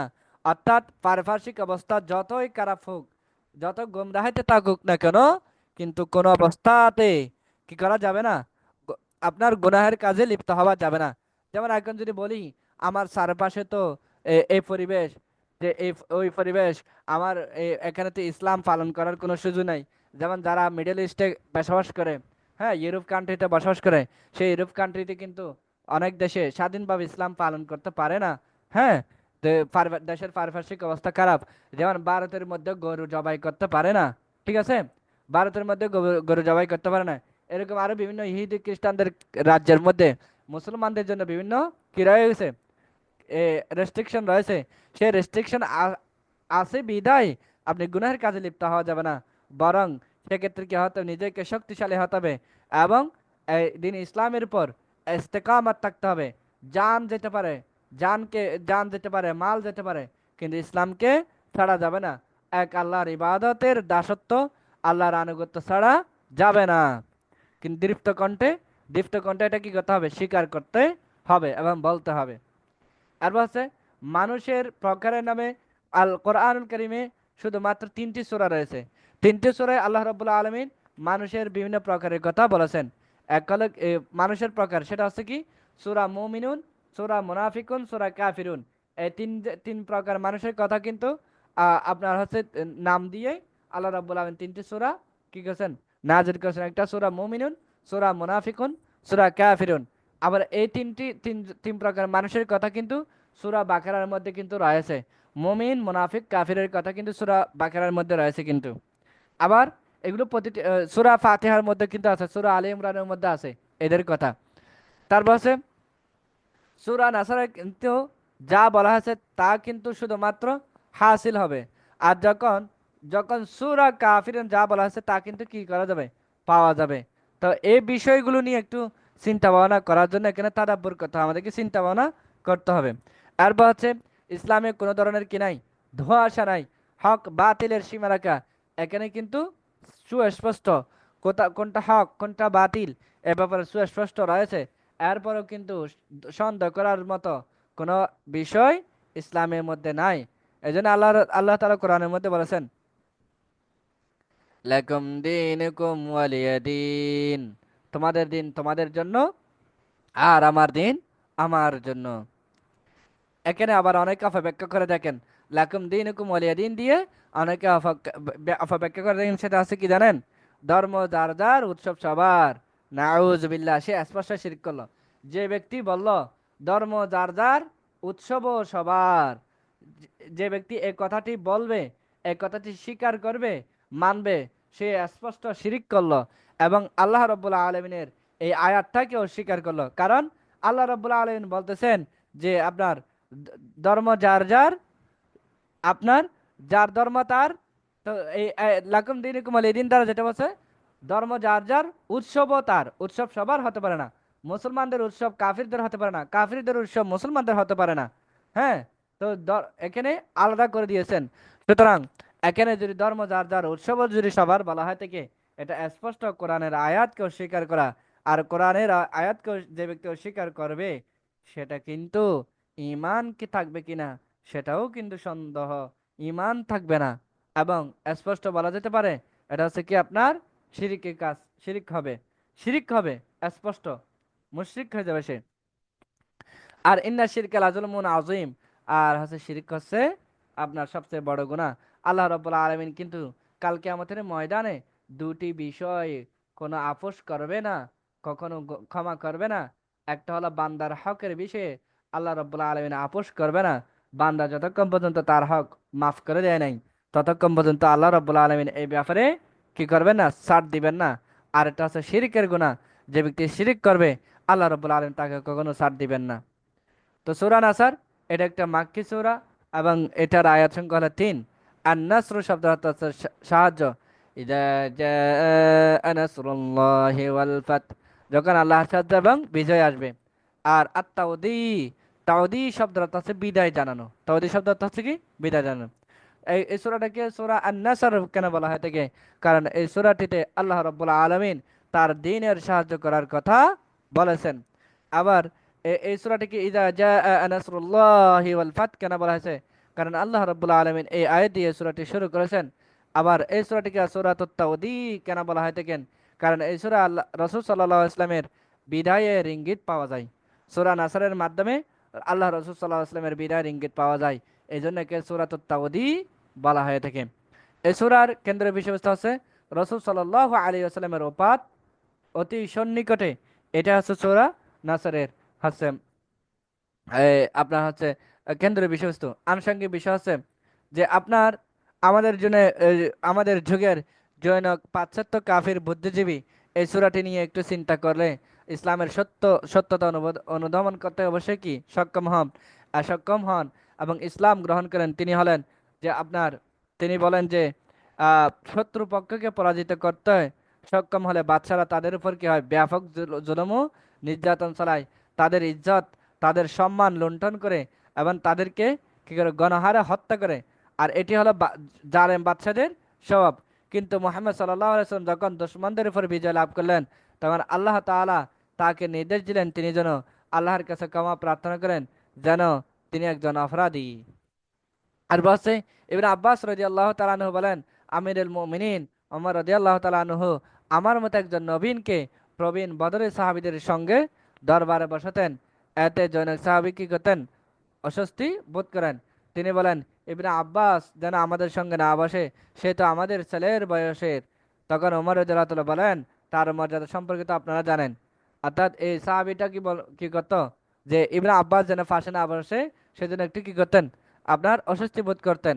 যদিও বা সেই সাহাবীটা বদরের সাহাবী ছিলেন, কিন্তু অস্বস্তি বোধ করতেন কেন, ওই যে বয়সে ছোট হওয়ার কারণে। কিন্তু এটার কারণে এই উমর রাদিয়াল্লাহু তাআলা বলতেছেন তার তো মর্যাদা তো অনেক, সে বয়সে ছোট হলে কি হবে, তার মর্যাদা অনেক উঁচু। তো একদিন তিনি আমাকে ডেকে পাঠান এবং একবার সবার সঙ্গে বসান, তারপর সবাইকে জিজ্ঞেস করেন আপনারা কি কোরআনের আয়াত ইজা জা নাসরুল্লাহি ওয়াল ফাত সম্পর্কে কি বলেন। এটা কার কথা, আপনার আমিরুল মুমিনিন রাদিয়াল্লাহু তাআলার কথা। যে তখন উত্তরে কে কে বলেন, আল্লাহর সাহায্য এবং বিজয় এলে আমাদেরকে আল্লাহ তাআলার প্রশংসা এবং আল্লাহ তাআলার ইস্তিগফার করার নির্দেশ দেওয়া আছে। আবার কেউ কেউ কিছু না বলে চুপ থাকেন। এবার ওমর রাদিয়াল্লাহু তাআলা আনহু আমাকে জিজ্ঞেস করেন, অর্থাৎ আব্দুল্লাহ ইবনে আব্বাস রাদিয়াল্লাহু তাআলাকে জিজ্ঞেস করলেন, যে কি জিজ্ঞেস করলেন, হে ইবনে আব্বাস তুমি কি একই কথা বলো, ইজা জা নাসরুল্লাহি ওয়াল ফাত দিয়ে তুমি কি এই কথা বলো।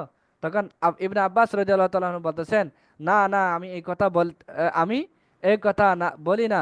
তখন তিনি জানতেছেন তাহলে তোমার মতটা কি, ওমর রাদিয়াল্লাহু তাআলা ইবনে আব্বাসের কাছে জানতে চাচ্ছেন তাহলে তুমি কোনটা চাও, কোন মতটা দিতে চাও। তখন ইবনে আব্বাস রাদিয়াল্লাহু তাআলা বলতেছেন এই সূরাটি ইজা জা নাসরুল্লাহি ওয়াল ফাত, এই সূরাটি রাসূল সাল্লাল্লাহু আলাইহি ওয়াসাল্লামের হায়াত শেষ হওয়ার দিকে ইঙ্গিত দিচ্ছে। তখন ওমর রাদিয়াল্লাহু তাআলা বললেন এই সূরাটি সম্পর্কে তুমি বলছো, আমিও সেটাই জানি। কার কথা, উমর রাদিয়াল্লাহু তাআলা আনহু কথা। এরপর আসি যে আপনার আল্লাহ রাব্বুল আলামিন এই সূরার মধ্যে আন-নাসর আল-ফাত দুটি উল্লেখ করেছেন। নাসর হলো এমন সাহায্য যাতে দুশমনরা পরাজিত হয়ে যায়, আর ফাত বিজয়, এটা হচ্ছে দুশমনদের এলাকা বিজয় করা। রাসূল সাল্লাল্লাহু আলাইহি ওয়াসাল্লাম কখনো আন-নাসর তথা নুসরাত লাভ করতেন যেমন গজয়ে বদর, এটা নুসরত লাভ করেছেন। আবার কখনো ফাতাহ, বিজয় লাভ করেছেন। যেমন বনু নাজিরের নির্বাসন, এটা একটা বিজয় লাভ করা। তারপর আছে কিন্তু ফাতাহে মক্কা তথা মক্কা বিজয় আল্লাহ তাআলা রাসূল সাল্লাল্লাহু আলাইহি ওয়াসাল্লামকে আপনার নসরত দান করেছেন, অর্থাৎ সাহায্য দান করেছেন, বিজয় দুটি দান করেছেন মক্কা বিজয়ের সময়। এরপর আসি আপনার আছে সূরা মাসাদ, এটাকে আবার সূরা লাহাব বলা হয় থাকে। তো সূরা মাসাদ এটা হচ্ছে খেজুর গাছের আঁশ শক্ত করে পাকানো দড়ি, তাব্বাত অর্থ হচ্ছে ধ্বংস হওয়া।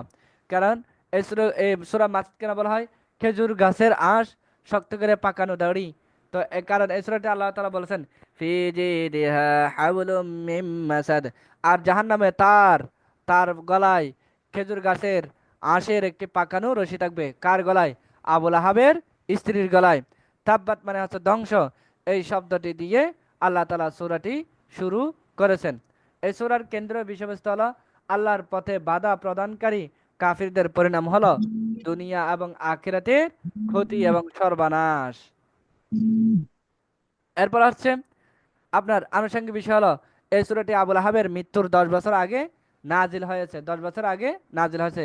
সে চাইলে ইসলাম ধর্ম গ্রহণ করার দাবি করে আপনার কোরআন এবং ইসলামকে চূর্ণ বিচূর্ণ করে ফেলতে পারত কে? আবুল আহাব। কিন্তু না, কিন্তু সেটা সে করেনি। কারণ আল্লাহ রব্বুল আলমিনের যে নির্ধারিত তকদির তার জন্য অনিবার্য ছিল। আল্লাহ তাআলা বলেন আবুল আহাব কখনোই ঈমান আনবে না, এটা আল্লাহ রব্বুল আলমিন জানেন। এরপর হচ্ছে কি, একবার রাসূল সাল্লাল্লাহু আলাইহি ওয়াসাল্লাম সাফা পাহাড়ে আরোহণ করে হাঁক দেন, ইয়া সাবাহা। আরবদের কাছে এই বাক্যটি ছিল শত্রুর আক্রমণের সাইরেন ছিল। শত্রুর আক্রমণের সাইরেন ছিল। এই কথাটি বলে তারা দুশমনের আসন্ন হামলার যে আপনার ব্যাপারে কি করত? সতর্ক করত, যাতে সবাই দ্রুত যুদ্ধের জন্য আপনার মোকাবেলার প্রস্তুতি গ্রহণ করেন। ইয়া সাবাহা বলার কারণ হলো তখনকার সময় শত্রুর আক্রমণে ছিল আজ সবাহ, তথা সকালে হতো। শত্রুদের আক্রমণের সময় কখন হতো? সকালে। তো রাসূল সাল্লাল্লাহু আলাইহি ওয়াসাল্লামের হাঁক শুনে তখন কুরাইশরা দ্রুত পাহাড়ের পাদদেশে একত্রিত হয়। তিনি তাদেরকে সম্বোধন করে বলেন, আমি যদি বলি দুশমন সকালে বা সন্ধ্যায় তোমাদের কি করবে? হামলা করতে যাচ্ছে, তোমরা কি আমার কথা বিশ্বাস করবে? তখন সবাই সমস্বরে উত্তর দিল, হ্যাঁ আমরা বিশ্বাস করব। তখন রাসূল সাল্লাল্লাহু আলাইহি ওয়াসাল্লাম বলতেছেন যে আমি তোমাদেরকে আপনার অতি সন্নিকটে খুব ভয়াবহ আযাব, কঠিন আযাবের ব্যাপারে সতর্ক করছি। এই কথা শুনে আপনার যে আবুল আহাব কুলাঙ্গার সাথে সাথে বলে উঠল, তুমি কি আমাদেরকে এই জন্য কি তুমি কি আমাদেরকে কৃতিত্ব করেছো? তখন আপনার এটা বলার পরে কিন্তু তাব্বাত ইয়াদা আবি লাহাব এই সূরাটি কি হয়? নাজিল হয়। তো এরপর হচ্ছে ইসলামের আদালত, ইসলামের ইনসাফ, এটা একটু দেখি। সেটা হচ্ছে কি, কোরআনে আবুল আহাবের নাম ঘোষণা করা হয়েছে, অথচ কাফিরদের মধ্যে ছিল, সেই ছিল রাসূল সাল্লাল্লাহু আলাইহি ওয়াসাল্লামের সবচেয়ে কিন্তু কাছের আত্মীয় ছিল আবুল আহাব, রাসূল সাল্লাল্লাহু আলাইহি ওয়াসাল্লামের চাচা ছিল। তারপর আসি ওয়ামরাতুহু হাম্মালাতাল হাতাব, এবং তার স্ত্রীও যে কি করে? লাকড়ি বহন করে। এই আয়াতে পাপ, অন্যায়, অনাচারে সহায়তাকারী লোকদেরকেও জন্য বিশেষ শিক্ষা আছে।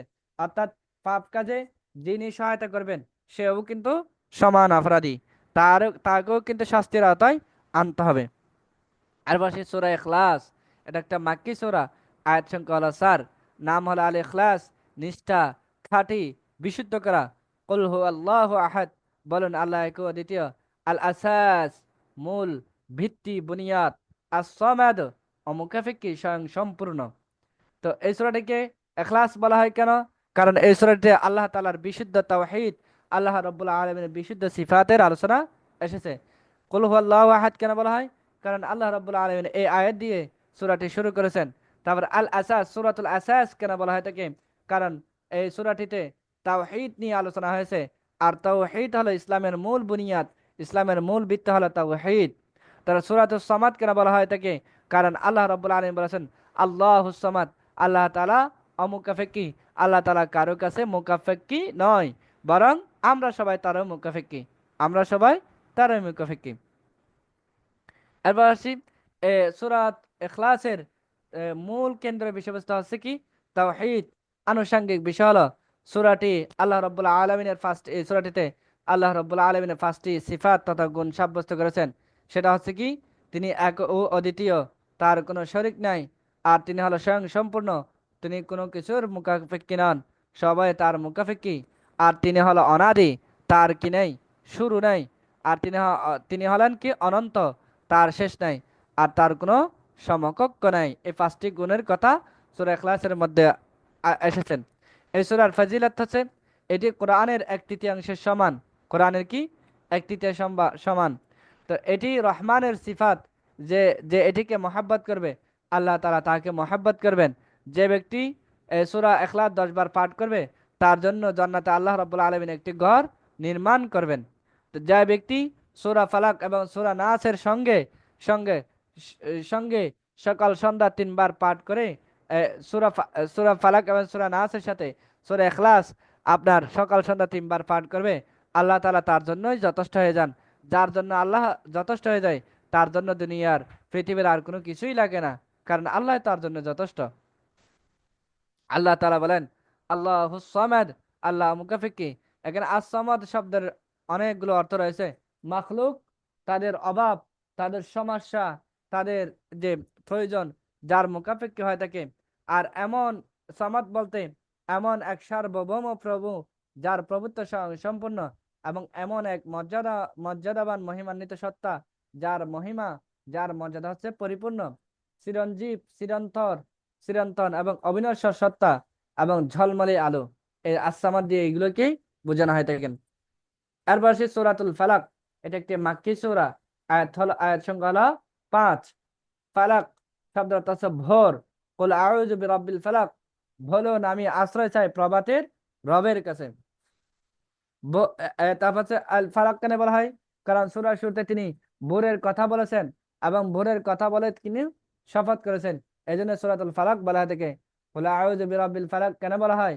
কারণ এই আয়াতটি দিয়ে আল্লাহ রাব্বুল আলামিন এই সূরাটি শুরু করেছেন। আর বছর এই সূরার কেন্দ্রের বিষয়বস্তু আছে দুনিয়ার অকল্যাণ, দুনিয়ার অনিষ্টকর বস্তু থেকে আল্লাহ তাআলার কাছে আশ্রয় প্রার্থনা করা।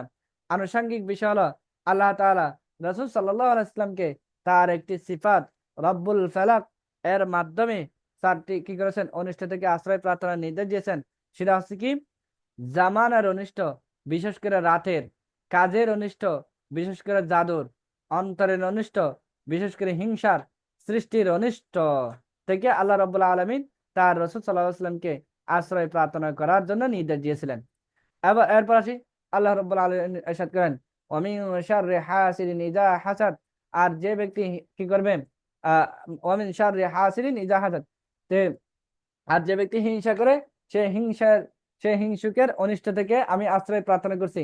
আয়াতটি নিয়ে একটু আমরা চিন্তা করি, যে এখানে হিংসুক থেকে আশ্রয় চাওয়া হয়েছে যখন সে হিংসা করে থাকে, কিন্তু অন্য সময় নয়।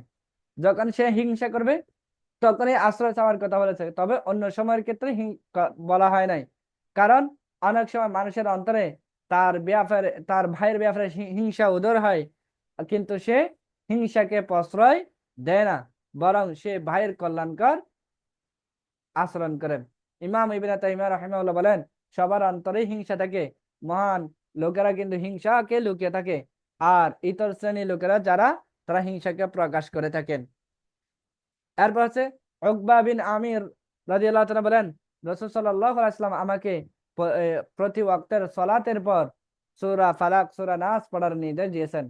এরপর উকবা বিন আমির রাদিয়াল্লাহু তাআলা বর্ণনা করেন, একবার রাসূল সাল্লাল্লাহু আলাইহি ওয়াসাল্লাম তাকে বলেন, ইয়া উকবাতু ইবনে আমির, আলা উআল্লিমুকা সুওয়ারান মা উনজিলাত ফিত তাওরাতি ওয়ালা ফিজ জাবুরি ওয়ালা ফিল ইনজিলি ওয়ালা ফিল ফুরকানি মিসলুহুন্না لا يأتين عليك ليلة إلا قرأتهن فيها قل هو الله أحد وقل أعوذ برب الفلق وقل أعوذ برب الناس يا عقبة بن عامر হে উকবা ইবনে আমির রাদিয়াল্লাহু তাআলা আনহু, আলা ওয়াআল্লিমুকা সুওয়ারান, আমি কি তোমাকে এমন একটি সূরা শিক্ষা দিব না, মা উনজিলাত ফিত তাওরাতি ওয়ালা ফিজ জাবুরি ওয়ালা ফিল ইনজিলি ওয়ালা ফিল ফুরকানি মিসলুহুন্না, যে সূরাটি তাওরাত, ইনজিল এবং জাবুর, এমনকি ফুরকানে অর্থাৎ কোরআনেও আর এটার মতো অন্য কোনো কি হয় নাই, সূরা নাজিল হয় নাই।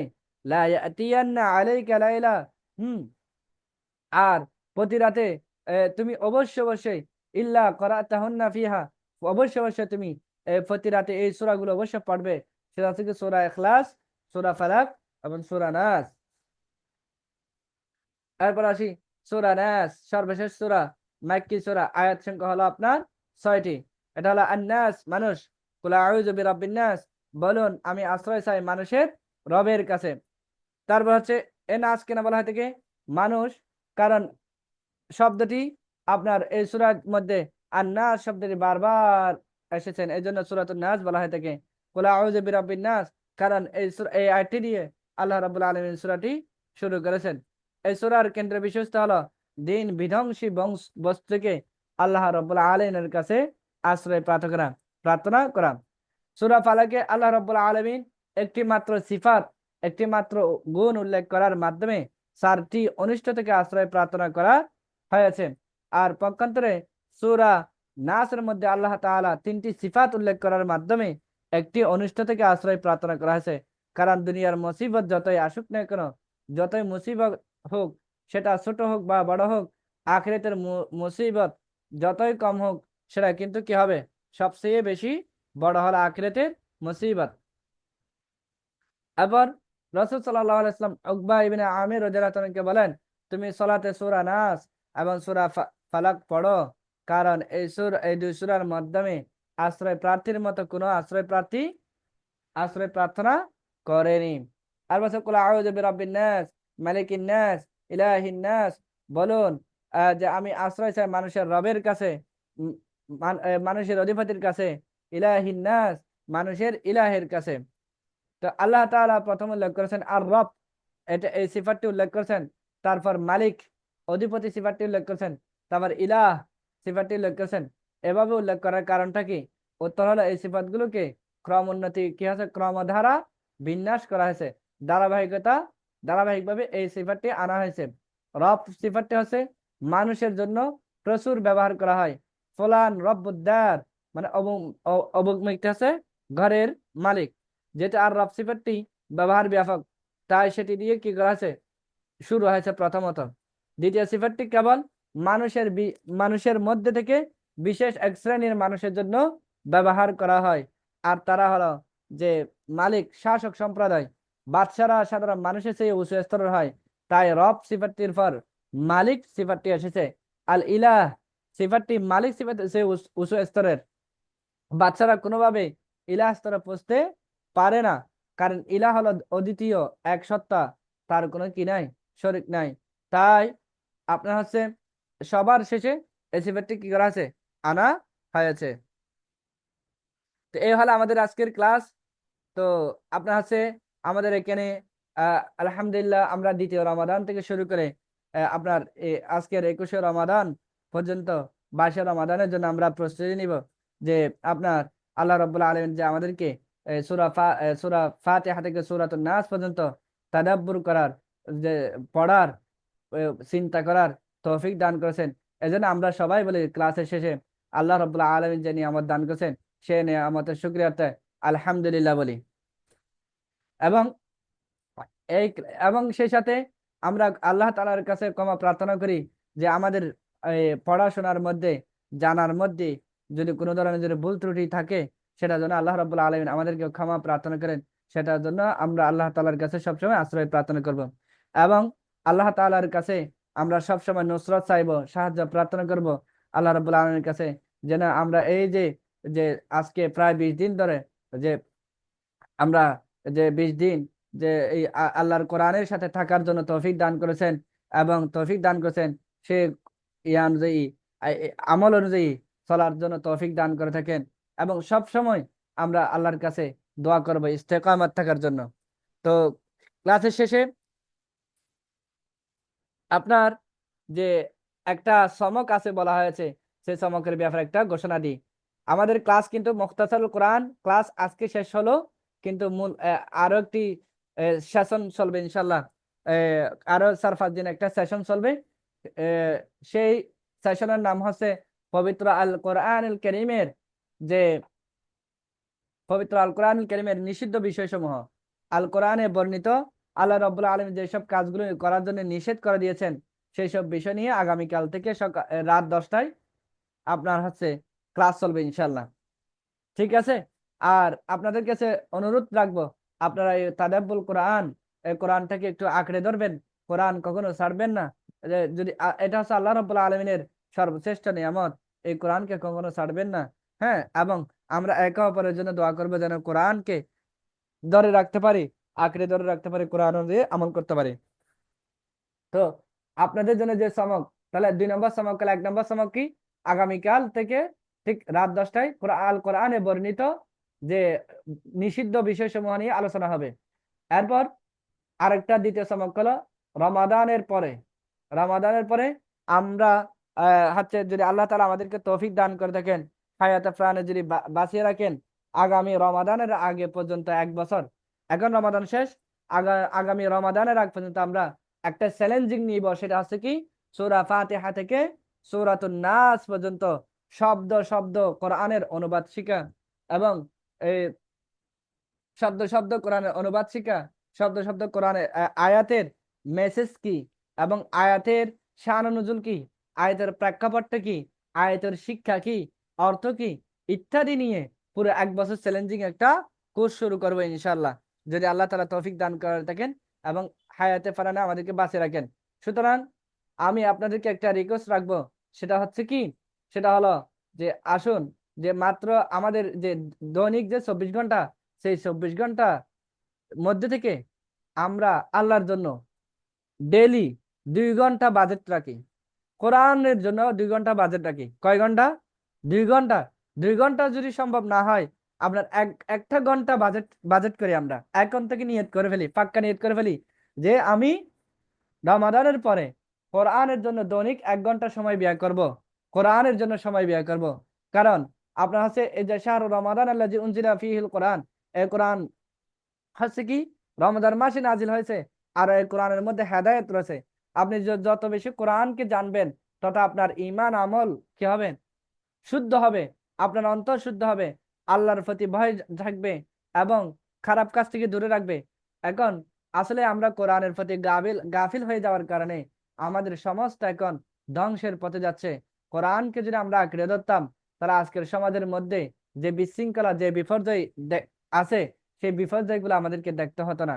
এটা আর কি।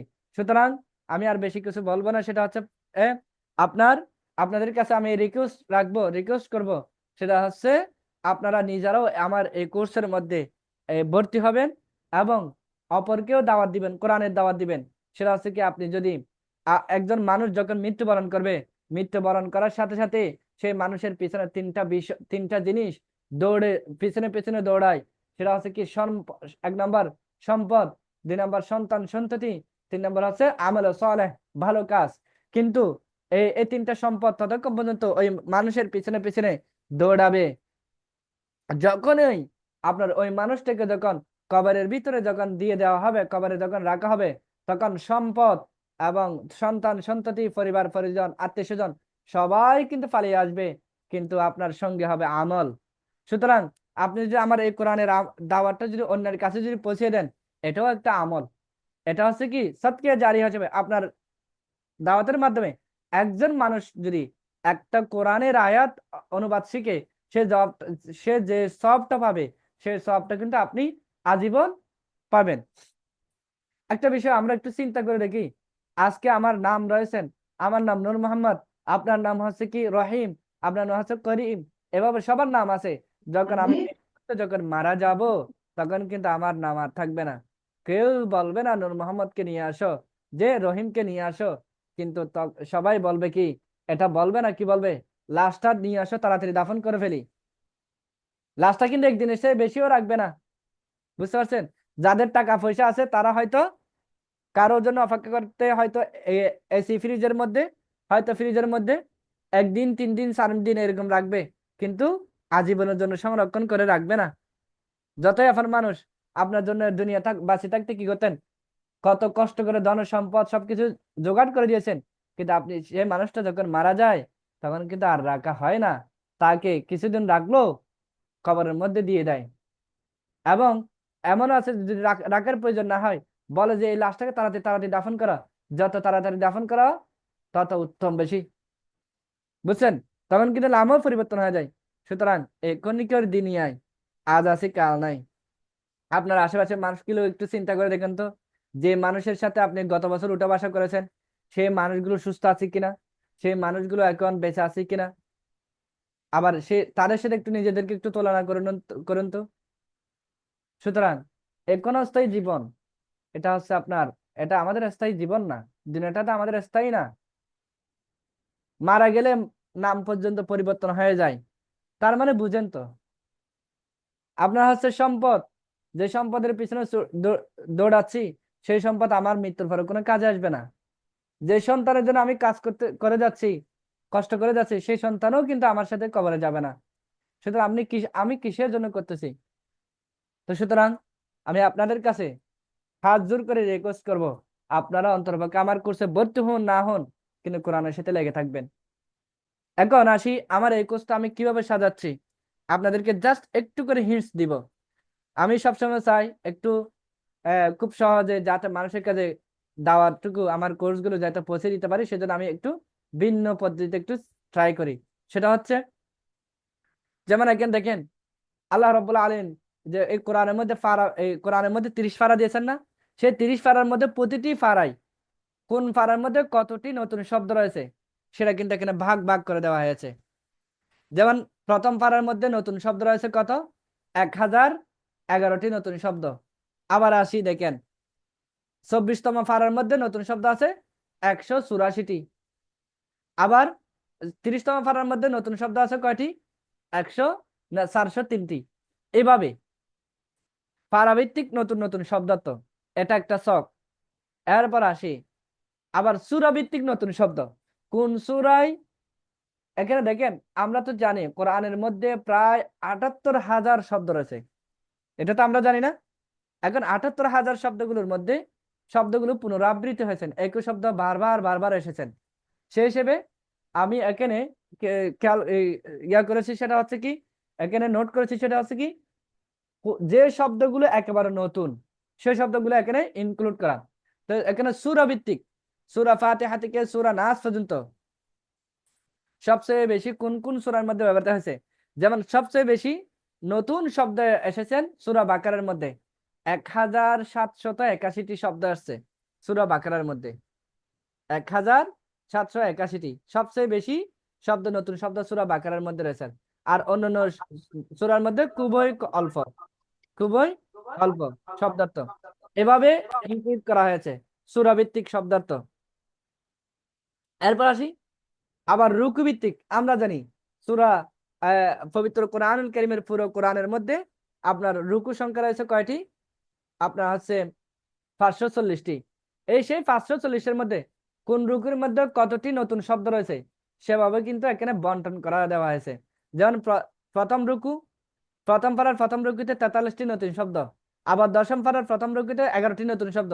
এভাবে ভাগ ভাগ করে পুরো 540টি রুকুর এখানে একসাথে আনা হয়েছে, এইভাবে ভাগ ভাগ করে। এবার আসি, সেটা হচ্ছে কি, কিভাবে এটা আমরা এই কোর্সটা শিখবো।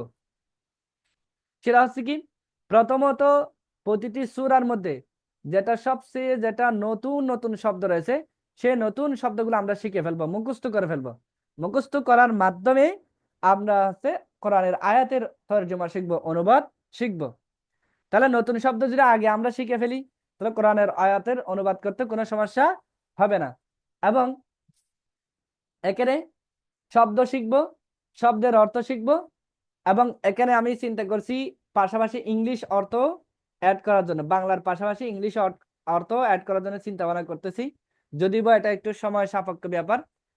তারপর হচ্ছে কি, এই শব্দগুলো, কোরআনের এই শব্দগুলো আপনার আরবি ব্যাকরণের মধ্যে কোন কোন বিষয় অন্তর্ভুক্ত হয়েছেন, বর্তমান কাল, ভবিষ্যৎকাল, নাকি অতীতকাল, নাকি ইসিম হয়েছেন, ফাইল হয়েছেন, ইত্যাদি এভাবে ইনক্লুড করা দেওয়া হয়েছে। এবং এই শব্দগুলো কতবার ব্যবহৃত হয়েছে সেগুলো এখানে ইনক্লুড করে দেওয়া হয়েছে এভাবে। আরো কি, এই সূরার মধ্যে আপনার হচ্ছে কি আয়াত সহ দেওয়া হয়েছে, প্রতিটি শব্দের মধ্যে কোন আয়াতের ফার্স্ট নম্বর আয়াতের মধ্যে কয়টি নতুন শব্দ, 2 নম্বর আয়াতের মধ্যে কয়টি নতুন শব্দ, এভাবে কিন্তু ইনক্লুড করে দেওয়া হয়েছে এভাবে। এরপর আসি আরো একটা চমৎকার বিষয় হচ্ছে, যেমন আমি একটা সূরা বাকারার একটা দেখাই, এটা অবশ্যই কাজ চলতেছে আলহামদুলিল্লাহ। যদি আল্লাহ তাআলা তৌফিক দান করে থাকেন, এই পুরো 30 পারা কোরআনের এভাবে সাজাবো ইনশাল্লাহ।